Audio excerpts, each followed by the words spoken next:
Hey guys, so you guys have been asking um, for some tutorials and some videos, well, not necessarily tutorial, or a video of how I go about my 3D modeling process. So I just recently posted some pictures on Twitter of how I made the Sai that Raphael from Teenage Mutant Ninja Turtles carries. And here's my NECA figure. And I'll be going to showing you today on how I model his side. Now, I'm not doing this version. I'm doing the one from the newer movies that came out. Although I do like this version, I just don't like the wrap around it. And again, if you wanted to create this version per se with the file that I make, you can easily do so, because the only difference is that there's the bottom portion of the handle. This has a more intricate design. It's not really intricate, but it has a little bit more of a design at the bottom of the handle for the newer one, and the handles are wrapped completely on the sides. So yeah, that is the difference. So if I do decide to release the file, what I'll do is I'll include two different handles, so you can finish it as you like, and create whichever one you want to create. This is my favorite Ninja Turtle movie out of them all. The first one back in, I think it was the 90s, or I forget when it was, but I remember my dad taking me to the theaters to see it for the first time, and yeah, so I had to get Raphael. He's one of my favorite. I eventually want to get all of them. I just don't have any room to put them anywhere. These are very big toys and very hefty. This is a heavy, pretty heavy figure. But yeah, so let's get started, because this video is not about what I have sitting on my desk. All right, so concentrating on the screen, we have Cinema 4D up, and what I will be doing is do first is pulling in a reference picture, and I just found this reference picture online. But first, before we do that, I'm going to go ahead and set up my area for modeling. And to begin with, I use this measuring tape. This is my go-to right now until I can get myself a pair of digital calipers. But even if I get that, I'm still going to be utilizing this to kind of give me a sense of scale. So in doing some measurements and playing around a bit, and I thought that 21 inches might be good for the actual sizing of it. And what I do is, especially when I'm building a weapon, I am gripping at the handle, leaving a little bit room, because nobody grabs it at the end of the handle. So I'm grabbing where I would think I would grip the handle, and then leaving a bit of room at the bottom. So this is 21 inches at the bottom here, and then this entire part would be the actual blade, and the handle will probably come up a little bit more on here. So I think 21 inches is about a good size, and then about 7 inches across. So I think that would be a good kind of reference point. So that's pretty straightforward. My modeling process is along that lines, and to be quite honest with you, it's a little bit more intensive than that, because I'm usually back and forth between pulling out measuring tape, looking at reference pictures. So I thought this one might be a good one, because it was pretty straightforward in terms of trying to get the model completed. So what I'll do is I'll convert those measurements over to millimeters using good old Google. And we'll start off with a cube, and the cube will be my work area. So what I'll do is I'll go ahead and hit C on the keyboard to make this an editable object. And mainly what I'll be working, two screens I'll be working in for this project in particular, is the perspective view and the front view. When I'm making helmets and more complex objects, I'm usually working in all four windows, but my main two windows are the front view and the perspective. So let's go ahead and set the measurements on this. So the reason why I'm doing this, because this will set my work area, and then once I have my model done, I know not to go. I mean, once I start modeling, I know not to go outside of this box along the ZY axis, and then the X for this in particular model, because I don't have a side view. I'm gonna gauge it by eye to see how thick it should be, and we'll go off that. And the handle will determine how thick the actual side will be itself. But so let's get this down to, in terms of let's scale it on the Y axis. Actually, I'm doing this. Let's do it this way. So there we go. So this is the view I want to be in the perspective window. So what I'll do is so 21 inches on the Y axis is 533.4 millimeters, and then on the X axis I want 7 inches, so that is 177.8 millimeters, right? And then on the Z, we don't want that. On the Z axis, we'll just play that by eye right now, but right now I'm at about 30 millimeters, so we'll see once I get that going. For the handle, I'm going to kind of leave that at 1.2 inches in diameter, and we'll go from there once I'm finished with the blade.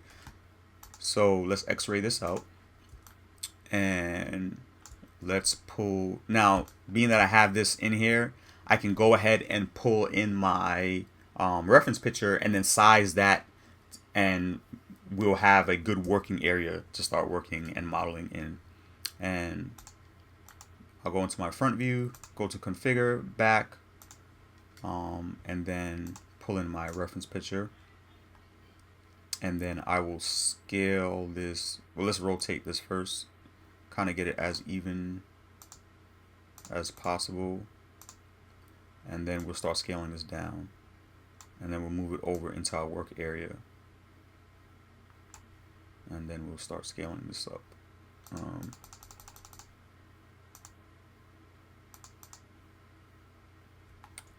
then we want to make sure that our reference is within the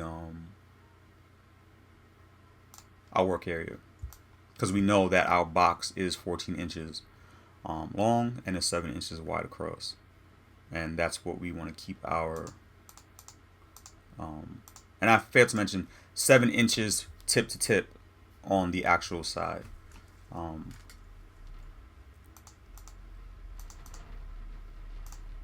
And then give that a 0.5, so we're kind of in the middle there, and then we'll scale up one more time, and we are good. Or over a little bit, but that's fine. That's maybe about a half an inch or something like that, not even, but we're good. All right, now this is to me this is kind of a straightforward model, and I will start off by using a cube and then refine the shape and give it that organic shape by utilizing the subdivision surface tool. So we'll start off with a cube, and we'll scale this down.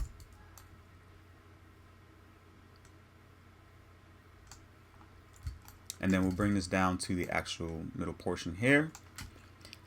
C to edit. Before I do that, let's change the display to see the lines on our polygons. And what I'll do is I'll add a segment along the X axis, and C to make it editable. And this is gonna help your workflow. What I'm gonna do is I'm gonna select the middle line here along the X axis, hit UF to select one full side of the model, delete that half, and then bring in our symmetry tool, drop that down into the cube down into symmetry tool, and now we have now we're able to just work on one side, and then it'll duplicate our work on the other side. So this way we're not extruding two sides and going back and forth and trying to adjust. It just refines the workflow. And I will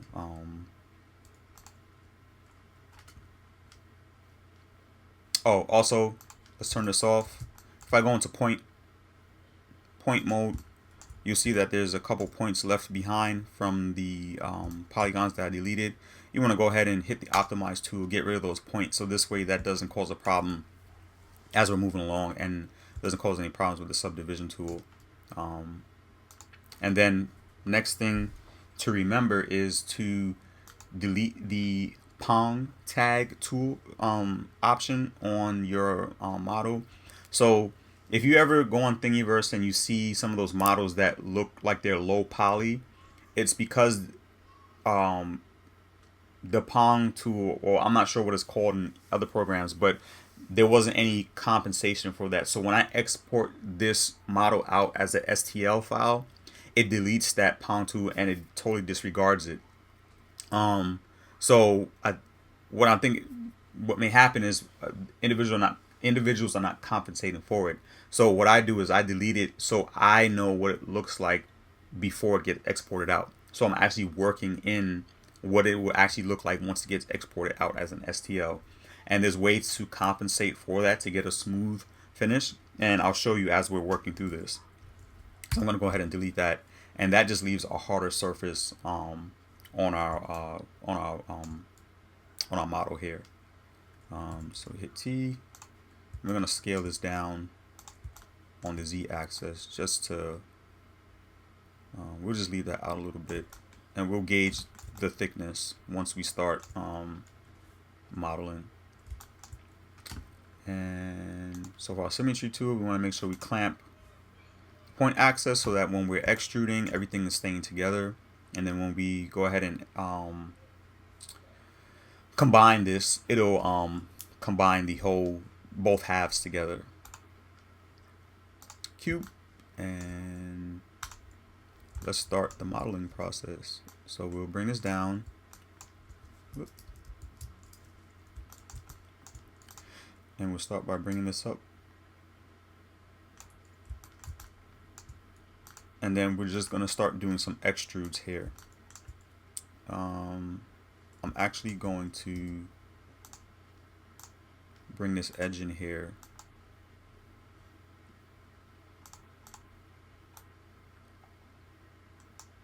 And bring this up. No. We'll just bring this up here. So this is our low poly model, and once I add this subdivision surface, it'll give us that organic shape. So now we're just gonna extrude up. Extrude.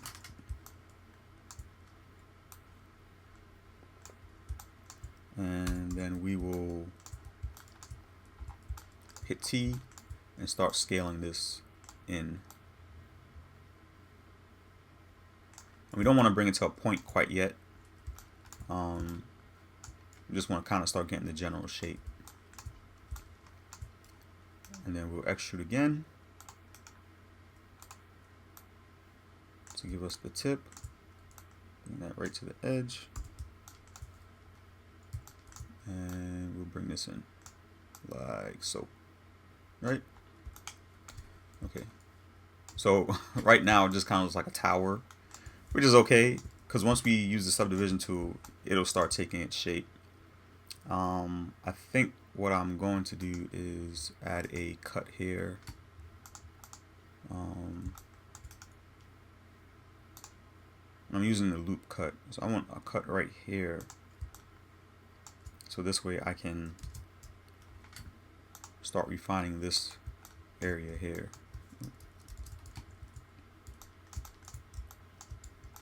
I'm going to point out something to you guys in 1 minute. And it's something very important that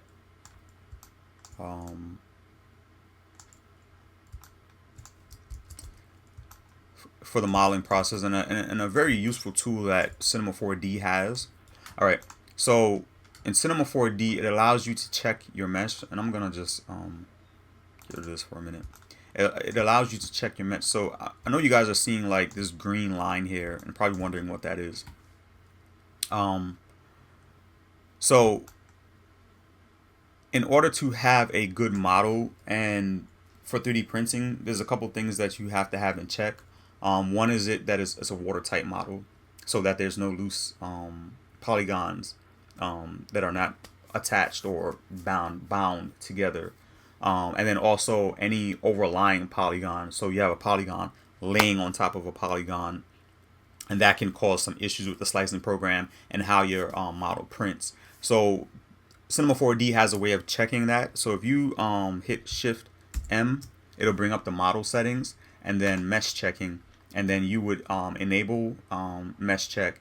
And then the two that I'm particularly looking for is non-manifold, which is the polygon laying on top of another polygon, and the boundary edges, which shows you what edges are not bound together, and therefore you don't have a watertight watertight object.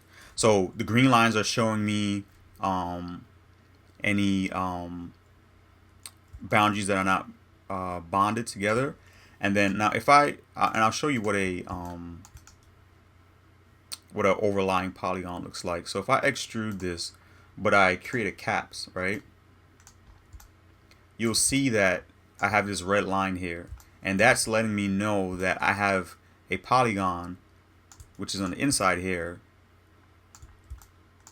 I have a polygon out here that's laying on another polygon on the inside here.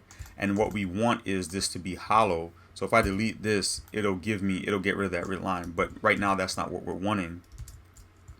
So that's just an example of how Cinema 4D aids you in making sure that your model is good for 3D printing. So what we have to do now is we have to delete these polygons on the inside here, because once we bind them together using the symmetry tool, it goes back to having those polygons laying on top of a polygon, and on top of that, it'll cause some trouble with our subdivision tool. So we want to make sure that these interlying polygons, because we want this to be hollow, doesn't interfere with the actual final object. So now that we have that open, we're going to stick our symmetry tool back on. And in this instance, being that we're using the symmetry tool, the green line here is a good thing. If we don't have a green line along the symmetry path, that's a problem. So we want that green line there, and then once we merge everything, that green line will disappear. And I'll show you once we get to that point. All right, so let's go ahead and throw this into the subdivision surface. And then you'll see how we get an organic shape once we drop this down in here. Boom. So now we're starting to get our shape of the middle portion of the blade. So I'm going to go to, so as you can see, we have a lot of hard edges on our model, and to compensate for that so that we have a smooth export of our mesh, we will up the subdivisions on the actual model itself. So I work in about 4, and then before I actually finish it, I'll up it 5, and then go ahead and merge everything. So now we're going to start refining the shape, and then getting something similar along to what we have in our reference picture. And I will start by selecting some of these edges here and just bringing them in, utilizing the scale tool. So I'll start bringing that in, down,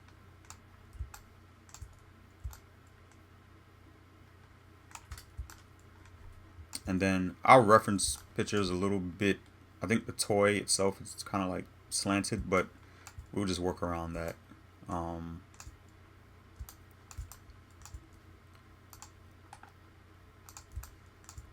I'll just start bringing some of this in.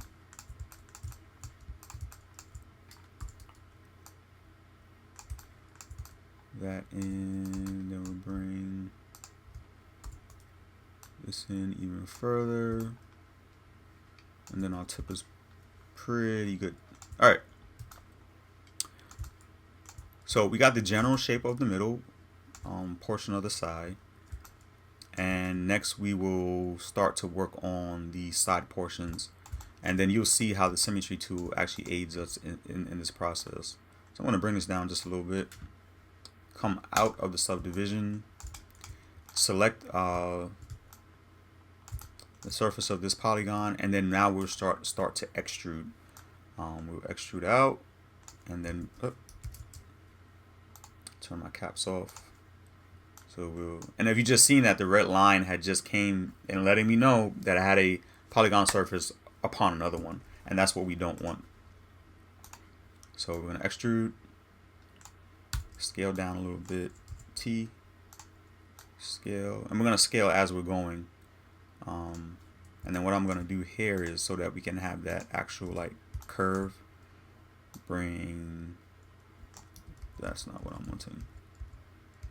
All right, I actually extruded twice, and again, that's not what I'm wanting. T, scale this down, and then what I'm going to do is select my edge and bring this up. So we have a nice little curve at the bottom here. Once we put it back into the turn the subdivision back on. So what I'm going to do is I'm going to start extruding and rotating. So I'm going to just rotate this up a little bit. Extrude, rotate, and move. We'll turn this back on, and T to extrude. Then we'll extrude again, and we're just working along the path of our reference. So it's good to have references.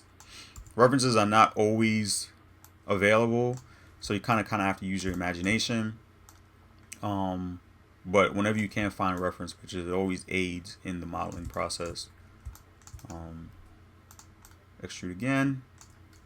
We will bring this out and then rotate a little bit, T, and then we'll extrude again, rotate, and then we'll bring this down, bring it up a little bit, T. Now, the low poly, so now we have the general shape in the low poly mode, but then once we turn on subdivision, boom, like we're like halfway there already. So we're like 60% done, and now it's just refining. So what I'm seeing already is that this is a little too thick, so I'm going to start bringing this in. So I hit U, L on my keyboard, and that'll give me the loop selection, and then I'll hit T and start bringing some of this in, and then I'll refine this shape to kind of match.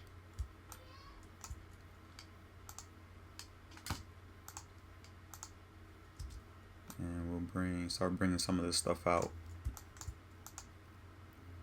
and we'll get our shape in line here. And again, these are too thick, but we'll go back and adjust that.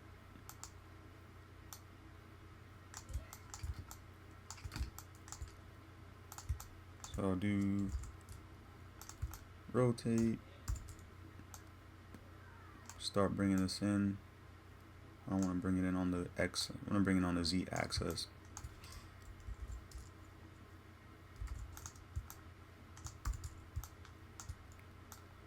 Bring it in on the Z, and then just adjust a little bit on our X. Well,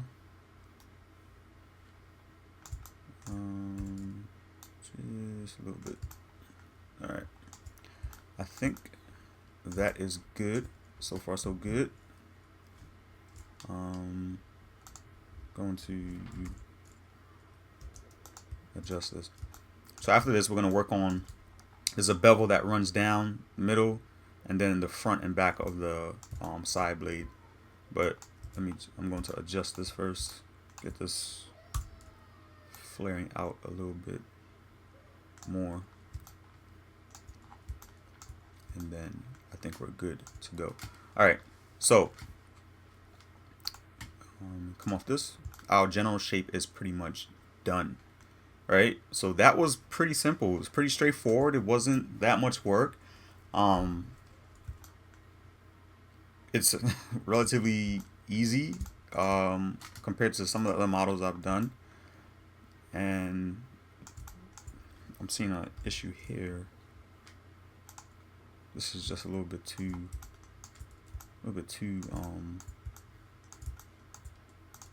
boxy,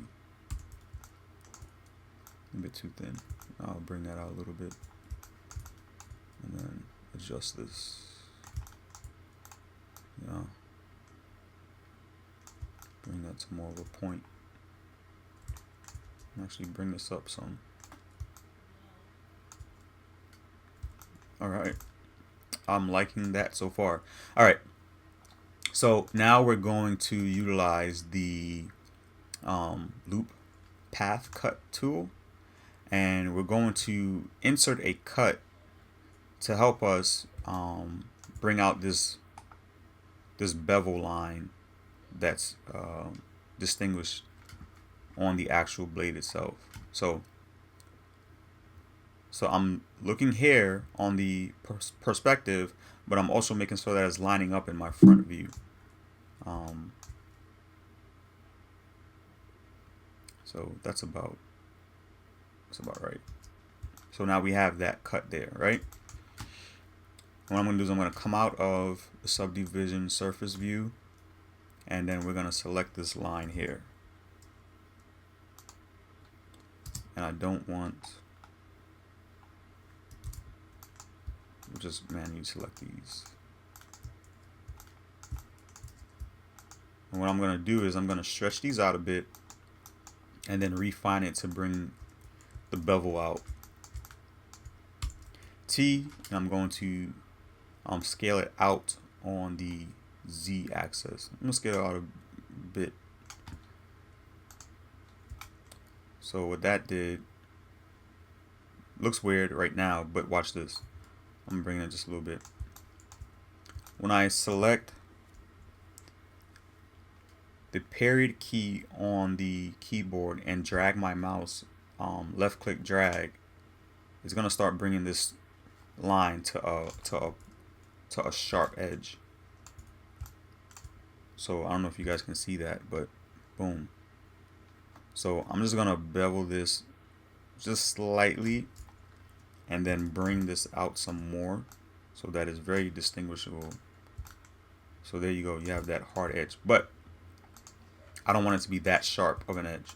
So I'm actually going to adjust it again by holding down M and dragging it back and forth. So I want a bevel, but not too hard of a bevel. So that is exactly what I'm looking for. And after doing that, this has become a little bit too thick. So we'll just adjust. And I'm going to select these surfaces and bring it in.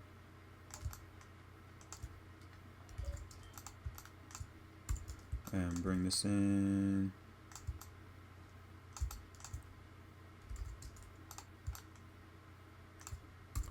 T, bring that in. And we definitely want to take care of this one.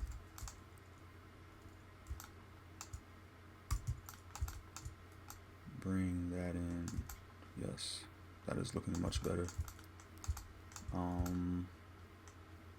Alright, so our bevel is there. And we can actually sharpen that up a little bit more. So this is not the only way to make this bevel line. You can actually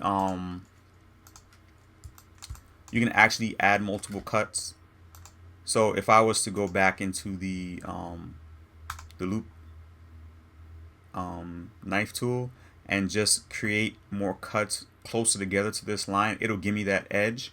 But for me, this works out a little bit better because I'm able to control it a lot more versus creating cuts, and then let's say it's too hard of an edge, I would have to go back and mend those points back together and then add more cuts. But this, I have one line, one cut, and one path that I'm working with versus trying to work with multiple cuts, and I'm able to go back and adjust accordingly, right? Okay, so now we have another edge or another bevel that runs down the middle of the blade, as you can see in the reference picture. So we'll do the same thing, but this time we won't be adding a cut. What we'll do is we'll loop select the middle portion here, and then sorry about that, and then we will deselect top portion here, and then we will scale along the Z. So we bring this out, and then we will again period key on the keyboard and drag out, and don't worry, we'll adjust that once we're and I did not want this to become, I want that to remain kind of flush. All right, so we have a bevel along that line, and then I'll go into point mode and bring these two edges back in.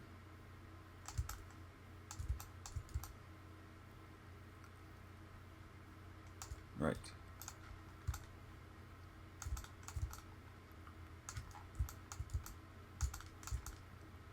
All right, and that is looking pretty good. So what I'll do is I'm going to kind of define that bevel a little bit more. I'm going to bring some of these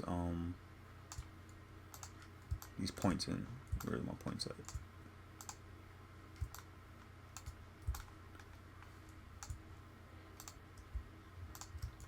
I'm gonna bring some of these points in so this way I can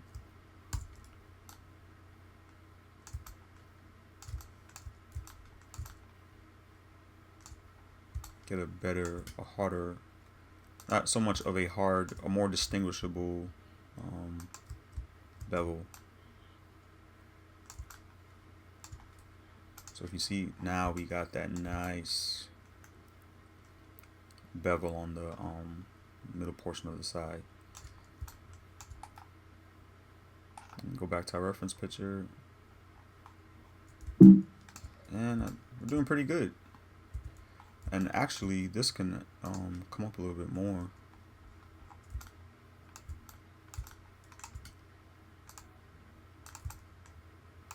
And bring that up just a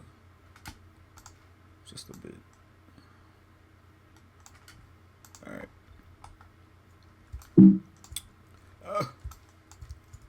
All right, so essentially this is our shape for the actual Sai blade. I'm actually liking this, what we got so far. So next we're gonna go ahead and start the handle, and this will kind of help us determine how thick this should be. So for the handle, I am going with 1.2 inches in diameter, and that's 30.48 in millimeters.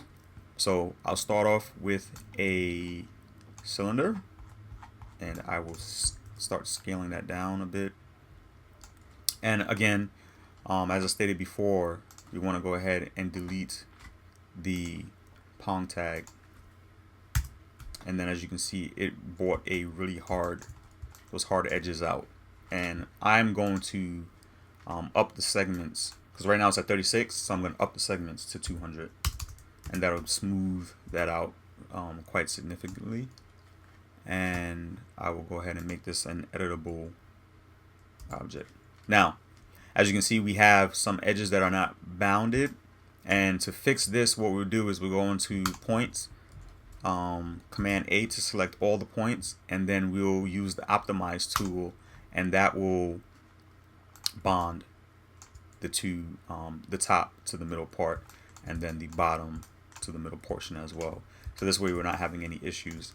So let's go ahead and size this UL and then I want this to be 30.48 30.48 in diameter, and then we'll determine the length based off the reference pictures as far as like how long the handle is.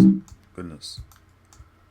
All right, so I'm gonna leave the top portion of this handle a little bit up into the actual blade itself, and what I'll do is, what this will do will give me some room to actually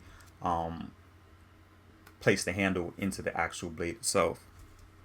So we'll adjust that once we're finished with the bottom portion, and then I'll go into the surface mode, and then I'll bring this down. Well, I'll bring this up to the edge here because we're going to do some extrudes here to get this shape. And so let's look at our proportion from the blade to the handle, and it's all right. I want it to be a little thinner than that, so let's adjust it.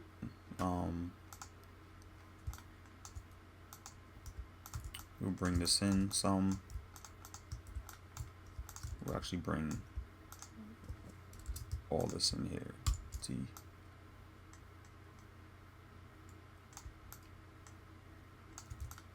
We'll bring that in. Actually, I don't want it that. That is good. So I'm liking that. Yeah, I'm actually really liking that. Okay, so see how this looks in comparison to our reference picture. Yeah, cool. All right, so let's start. I don't know why my computer keeps doing that. Nope, I don't want to do that. All right, so let's start with the extrudes at the bottom here to kind of give us this shape that's at the bottom of the handle. So we're gonna extrude, and then so our reference picture is a little off, and so I can go to display, configure, and just bring this over, so bring it over a little bit too much. Let's try 5.9. Nope. Negative 5.9. Yes. All right. So that's good. All right. So we're going to extrude T to scale, and then we're gonna bevel the line out once we start. Once we get to that point, I'll bevel this line so it's not actually like a hard edge. Extrude again. Scale in, and then we'll extrude. Or you know what? We'll bring this down because we're gonna bevel this part here. And then we will extrude, scale out, extrude, scale in just a bit, extrude again, scale in by a decent amount, and then I will extrude, scale out just a bit, and then extrude again. And this will be our final extrude, and this will be our final scale. We'll scale that in. And there is our general shape. So now I want to bevel all of this so this is not such a hard edge. So I will go in to our edge selection, UL to select the loop, and then we will bevel. So I overcompensate for beveling when I'm modeling for 3D printing, because the less subdivisions you add, the more that hard surface you will end up with. So I make sure that I have enough subdivisions when I'm making bevels. So right now I have 14 subdivisions, and even though it's a minor bevel here, it just creates for a higher quality model once you export out. So I'll just um, bevel that a bit, and then this was a really round bevel, so we will bevel this quite a bit, right? Like so. Nope, nope, nope. Yeah. And then we'll bevel this inner line here. And I'm not looking at my reference pictures, but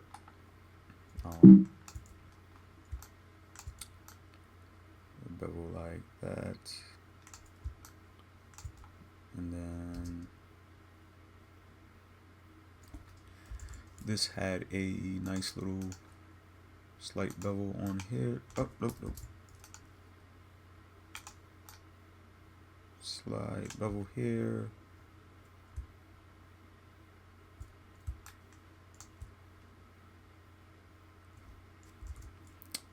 I'm actually thinking about doing some more of these videos. I don't know if you guys are thinking, getting to the point where you guys were thinking I wasn't actually modeling these things myself, because I kept getting asked, but I didn't. I wanted it to be kind of fun and exciting, instead of being, long, drawn out, and boring. But I figured this one was a good one to do because it was pretty straightforward. It wasn't can kind of show you some of the concepts, some of my planning and how I do things. Um, I know it wasn't going to be that as involved of a process with more of a complex object. So I kind of just want to give you an insight of how I model, how I work in and out the program, how I reference back. And this one was pretty easy because I didn't need to put a lot of reference, and there was reference material out there. And the only thing I kind of struggled with was the sizing. I did look up some dimensions, but again, I try and work off what would be realistic to me. Um, and I'm not a 100% stickler on having something being 1-to-1 or 100% accurate. I've never been that way, and I don't think I'll ever get to that point. I'm always in the mindset of if it looks good to me, it's good enough for me. Unless I'm doing a commission. Outside of that, for me, for my purposes, as long as I can get it close to looking like what's on screen, then I'm fine with it. So we got one more bevel to do, and then we are almost done, to be honest with you guys. Goodness. And we'll bevel this out to a very round bottom. Bevel. No, no, no, no, no. Come on. Bevel. There we go. And we'll make sure that this is very round at the bottom here. And there it is. That's the handle. And we are... I got water here. Almost spilled it. So we are 98% done. So now we just need to create the hole in here to hold so the handle can go up into the blade itself. And then we'll be done. So first thing what I'll do is I'll make sure that I up my subdivisions on the blade itself to 5. And then make sure that my symmetry tool is clamping all the points on the axis. So everything is checked that needs to be checked. I'll right click and then current state to object, and that will blend, that will merge all these three into one. And then I'll go ahead and deselect this so that we're not seeing it anymore. For our reference on our reference cube, we did pretty good. We're within it. We're just a little bit out, which I'm fine with on each point. But for the most part, this was our guide, and this is what we ended up with. So I'm more than happy with the sizing of this, right? And we will mute that out. And from here, we will go ahead and utilize the bool tool.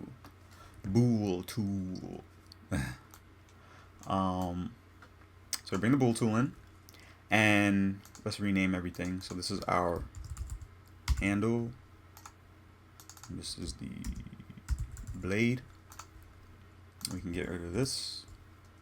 And all right, so before we go ahead and utilize the bool tool, I'm going to create a duplicate of the handle and then mute out one. And wait, jumping ahead, jump too far ahead. Let's get rid of that. And let's x-ray out the blade for a minute.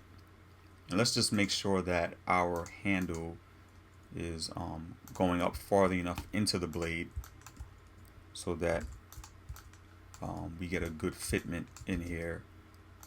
I'm going to take it up as far as I can, and I'll say right about here is good. So that means we get a good, a nice stable piece once we glue everything together, and it has enough room to hold the blade onto the actual handle itself, right?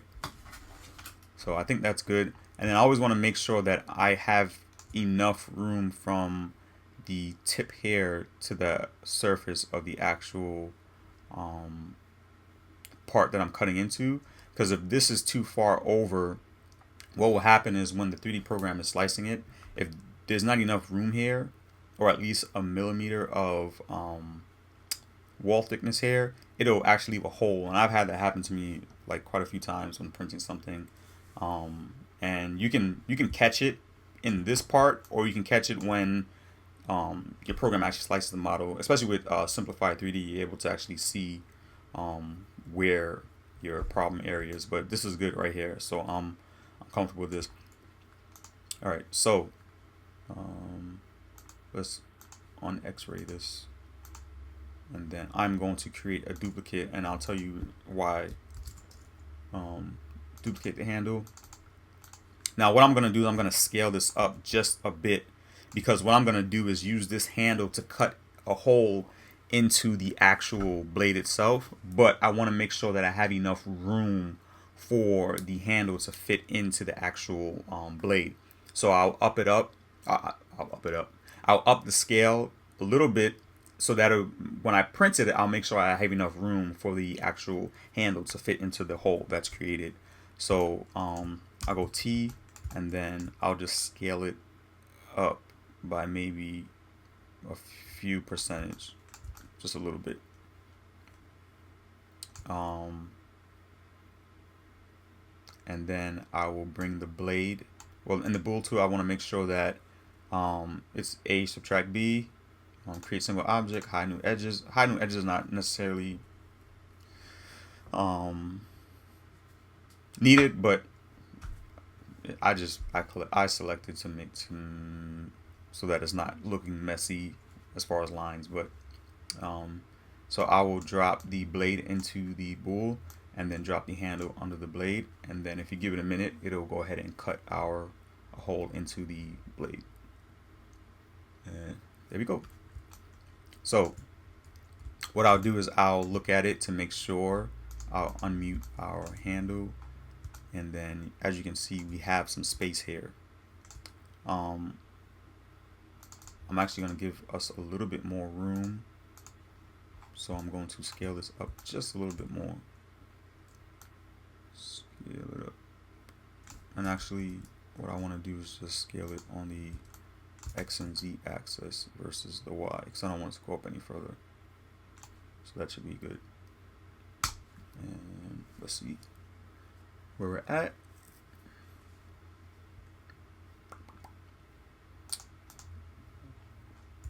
And visually that looks like enough room, and that should be good. Usually I'll do the measurements here, but if I can see space in there, it's amounts to it being good on my end. So I'll right click, current state object, wait for that to, and then I will turn this off, turn all these off. No, I don't want to turn that one off. Rename this as blade. I'm just gonna do some minor checking, and I'll totally did not type in blade properly. All right, so we are done. This is the blade, the side, and my next steps, what I would do is set this up for the orientation in which I want it to be 3D printed in. So I will file, save as, and I'll just new folder, side 2 and side 2. So typically I'll save the actual working file, then I'll go to file, save as, and then I'll save an STL file, like an STL working file. And then this is where I'll set up the orientation in which I want it to print at. So I'll get rid of my references. And then, so for the handle, I'll rotate this 180 degrees. And then drop this down on the plane. And the side, and the blade itself, I'm comfortable with it printing in this orientation. So I will drop this down to the plane. Move this over. And they both can print in that orientation. I'll go File, Export, STL, and that will be 2. Save. You'll get the screen for the STL export. If you're working in millimeters, you want to make sure that this drop down area, millimeters, is selected. Scale, always want to leave that at 1. Hit OK. And then when I go into my screen side, here it is, and that is all ready for 3D printing. And yeah, so I thank you guys so much for tuning in. You guys have been asking, well, not a lot, but have been having people asking me to do a video like this. So what I would do is, if I do decide to release this file, I'll make a second handle, so then this way you can go ahead and make this version of the side.